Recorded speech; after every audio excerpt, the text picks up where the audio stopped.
धर्मराज युधिष्ठिर श्री कृष्ण से कहने लगे कि हे जनार्दन, मैंने मार्ग शीर्ष शुक्ल एकादशी अर्थात मोक्षदा एकादशी का सविस्तार वर्णन सुना। अब आप कृपा करके मुझे पौष माह के कृष्ण पक्ष की एकादशी के विषय में भी बतलाइए। इस एकादशी का क्या नाम है तथा इसके व्रत का क्या विधान है? इसकी विधि क्या है? इसका व्रत करने से किस फल की प्राप्ति होती है? कृपया यह सब विधान पूर्वक कहिए।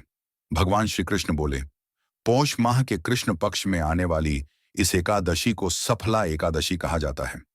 इस एकादशी के देवता श्री नारायण हैं। विधिपूर्वक इस व्रत को करना चाहिए। जिस प्रकार नागों में शेषनाग, पक्षियों में गरुड़, सब ग्रहों में चंद्रमा, यज्ञों में अश्वमेध और देवताओं में भगवान विष्णु श्रेष्ठ हैं, उसी तरह सब व्रतों में एकादशी का व्रत श्रेष्ठ है। जो मनुष्य सदैव एकादशी का व्रत करते हैं वे मुझे परम प्रिय हैं। इसका महात्म्य मैं तुमसे कहता हूं, ध्यानपूर्वक सुनो।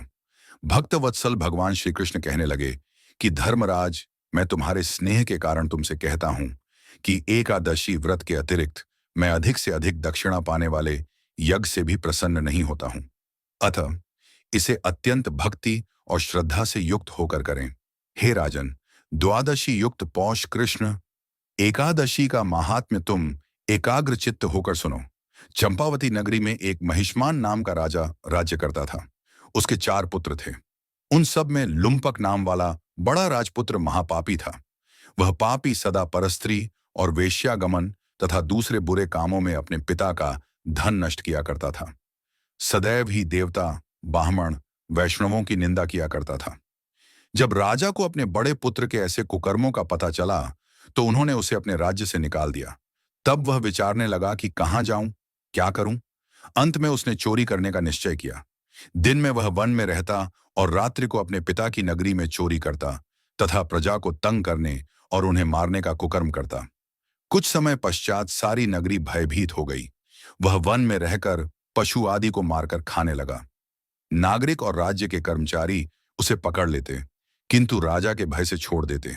वन में एक अति प्राचीन विशाल पीपल का वृक्ष था। लोग उसकी भगवान के समान पूजा करते थे। उसी वृक्ष के नीचे वह महापापी लुम्पक रहा करता था। इस वन को लोग देवताओं की क्रीड़ा स्थली मानते थे। कुछ समय पश्चात पौष कृष्ण पक्ष की दशमी के दिन वह वस्त्रहीन होने के कारण शीत के चलते सारी रात्रि सो नहीं सका। उसके हाथ पैर अकड़ गए। सूर्योदय होते होते वह मूर्छित हो गया। दूसरे दिन एकादशी को मध्याह्न के समय सूर्य की गर्मी पाकर उसकी मूर्छा दूर हुई। गिरता पड़ता वह भोजन की तलाश में निकला। पशुओं को मारने में वह समर्थ नहीं था।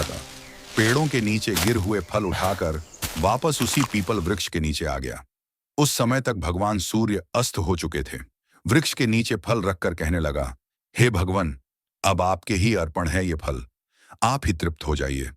उस रात्रि को धूम के कारण रात्रि को भी नींद नहीं आई। उसके इस उपवास और जागरण से भगवान अत्यंत प्रसन्न हो गए और उसके सारे पाप नष्ट हो गए। दूसरे दिन प्रातः एक अति सुंदर घोड़ा अनेक सुंदर वस्तुओं से सजा हुआ उसके सामने आकर खड़ा हो गया। उसी समय आकाशवाणी हुई कि हे राजपुत्र, श्री नारायण की कृपा से तेरे पाप नष्ट हो गए हैं। अब तू अपने पिता के पास जाकर राज्य प्राप्त कर। ऐसी वाणी सुनकर वह अत्यंत प्रसन्न हुआ और दिव्य वस्त्र धारण करके भगवान आपकी जय हो कहकर अपने पिता के पास गया। उसके पिता ने प्रसन्न होकर उसे समस्त राज्य का भार सौंप दिया और स्वयं वन के रास्ते चल दिए। अब लुम्पक शास्त्रानुसार राज्य करने लगा। उसके स्त्री, पुत्र आदि सारा कुटुंब भगवान नारायण का परम भक्त हो गया। वृद्ध होने पर वह भी अपने पुत्र को राज्य का भार सौंपकर वन में तपस्या करने चला गया और अंत समय में वैकुंठ को प्राप्त हुआ। अतः जो मनुष्य इस परम पवित्र सफला एकादशी का व्रत करता है उसे अंत में मुक्ति मिलती है।